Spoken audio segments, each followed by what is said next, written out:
আপনারা তো ফুলকপি কাটার পরে ফুলকপির ডাঁটিটা ফেলে দেন, কিন্তু আজ এই ভিডিওটা দেখার পরে ডাঁটিটাও আর ফেলতে চাইবেন না।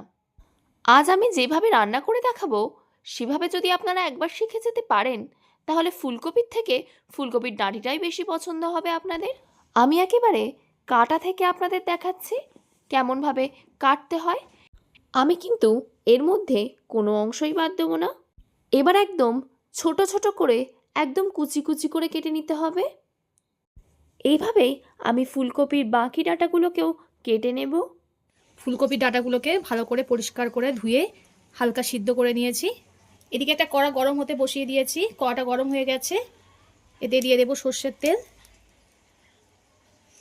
তেলটা গরম হয়ে গেছে, এতে দিয়ে দেব কালো জিরে ফোড়নের জন্য। ছোট ছোট করে আলু কেটে রেখেছিলাম, সেটাকে দিয়ে দিলাম। আলুগুলো খুব ভালো করে ভেজে নেব। আলুটা আমার ভাজা হয়ে গেছে, এখানে একটা বড় সাইজের পেঁয়াজ কুচি দিয়ে দিলাম। পেঁয়াজটা আলুর সঙ্গে খুব ভালো করে ভেজে নিতে হবে।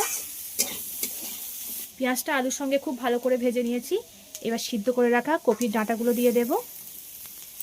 আপনারা এই ডাঁটাগুলো অবশ্যই একটু ভাপিয়ে নিয়ে তারপরে রান্না করবেন। একটু নানা রকমের কীটনাশক দেওয়া থাকে, ওই জন্য একটুখানি গরম জলে ভাপিয়ে নিয়ে করতে হয়। খুব ভালো করে কষিয়ে নেব। এতে দিয়ে দেব স্বাদ মতো লবণ। লবণ দিয়ে খুব ভালো করে কষিয়ে নিতে হবে। লবণ দিয়ে কিছুক্ষণ কষানোর পরে একটা কাঁচা লঙ্কাকে দিয়ে দিলাম মাঝখান থেকে চিড়ে। এবার এতে দিয়ে দেব পরিমাণ মতো হলুদ গুঁড়ো, 4 চামচের 1 চামচ আদা রসুন বাটা দিয়ে দিলাম। সব কিছু আবারও খুব ভালো করে কষিয়ে নিতে হবে। আপনারা কপির ডাঁটা ফেলে না দিয়ে এইভাবে একবার ট্রাই করে দেখবেন, অসাধারণ লাগে। কপির থেকে কপির ডাঁটাটাও বেশি ভালো লাগে খেতে। সব কিছু খুব ভালো করে কষানো হয়ে গেছে, পরিমাণ মতো জল দিয়ে দেব। ঝোলটাকে ফুটতে দেব।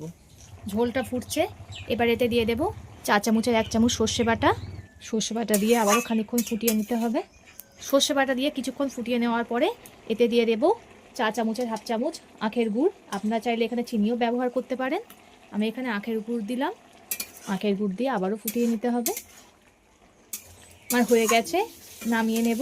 আপনারা এইভাবে একবার বাড়িতে ট্রাই করে দেখবেন, খুবই ভালো লাগে খেতে। অনেকে তো ফেলে দেয়, এটা না ফেলে দিয়ে এইভাবে একবার ট্রাই করে দেখবেন, আশা করি সকলেরই ভালো লাগবে। ভিডিওটা ভালো লাগলে লাইক ও শেয়ার করে দেবেন, কমেন্ট করে জানাবেন আপনাদের মতামত। পরবর্তী ভিডিওতে আপনাদের সঙ্গে আবার দেখা হচ্ছে।